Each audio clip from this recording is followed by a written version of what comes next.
So today I want to show you what the process is like to be able to share your Apple credit card with another family member in your Apple circle. Now, what we're going to do is actually show you on my computer screen right over here, actually my phone screen, I should say, right over here, and showing you like where you can actually add a person. And then I'm going to jump out of screen and actually show you the video recording of the person that's receiving the access to the credit card and being able to go and add it to their Apple Wallet and how that kind of looks on both ends. So my end and their end as well. So you can see here we're in the Apple credit card. I'm in the more detailed area. So you can see where it says people. I have one participant with me. I can actually add more participants where it says share my card.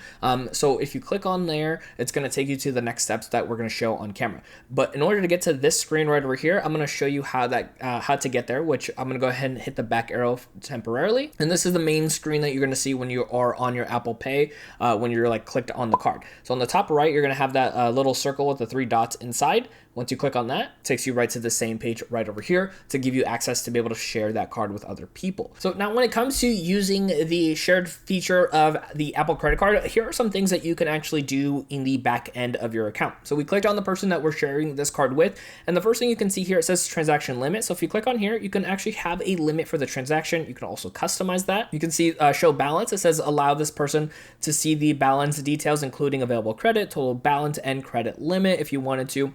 You could do notifications right over here. It says receive notifications on this device about this person's activities on the card. And it says notify me about transactions. It says all, but if you click on here, you can do certain amounts. So if they go over a certain amount. So this is great for like kids to be able to have like either like an allowance or a maximum spending. You can see total monthly spending. If you have that on, that's the max that they can do, or you could do customizations as well at the bottom there.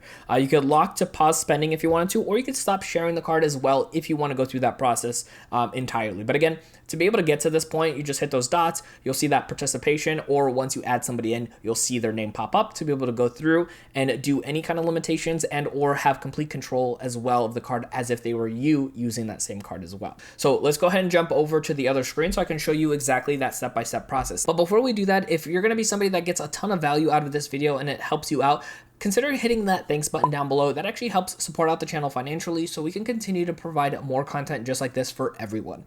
So what we're going to do is, like I said, hop over and let me see if I can actually zoom in on here. So there's obviously going to be some information that is going to be blocked off for the person's security. But what we're going to actually do, let me see if I can click off the side so that goes away. So you're going to see right here, it says you're invited. Dennis has invited you to share their Apple card. It says Apple card is created by Apple and built for iPhone. Start using it right away and receive a daily cash back for every purchase. So this is the information that they see when they got this invite sent to them.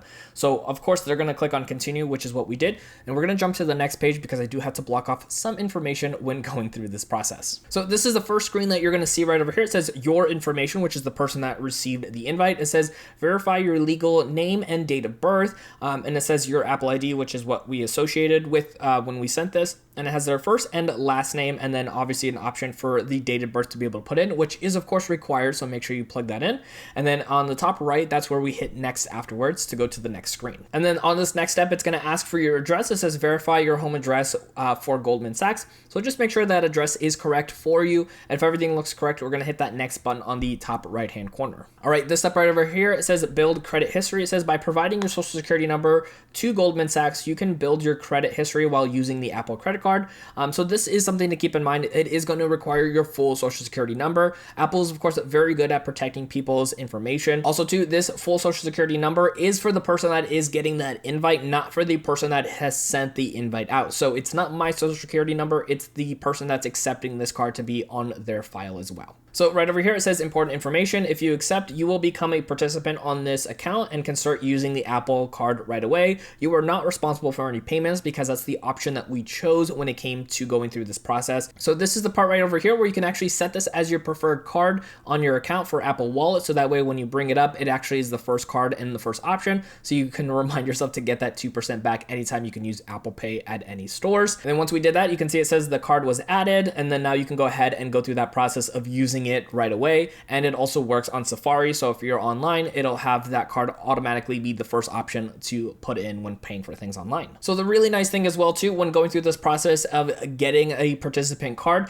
you can actually still get the physical titanium card, which they wanted to do here as well. So this one allows for that 1% cash back when you physically swipe the card. You can hit continue and it's going to verify some extra information and then have that card shipped to you within that week. So you can see here it says confirm address, so just double checking to make sure your address is fully correct on there, and if it is, hit confirm. Otherwise you can hit change address to have it shipped somewhere else. And boom, just like that, our Apple credit card on this account is up and ready to go, so they can use that same credit that we have available on our Apple credit card. Now, if you're somebody who is still learning that process of going and signing up for an Apple credit card yourself, not even just doing the participation, I actually want you to check out my video right over here to learn how to sign up for Apple credit card, as well as how to use Apple Pay in its entirety. My name is Dennis, and I want to help you in that next video.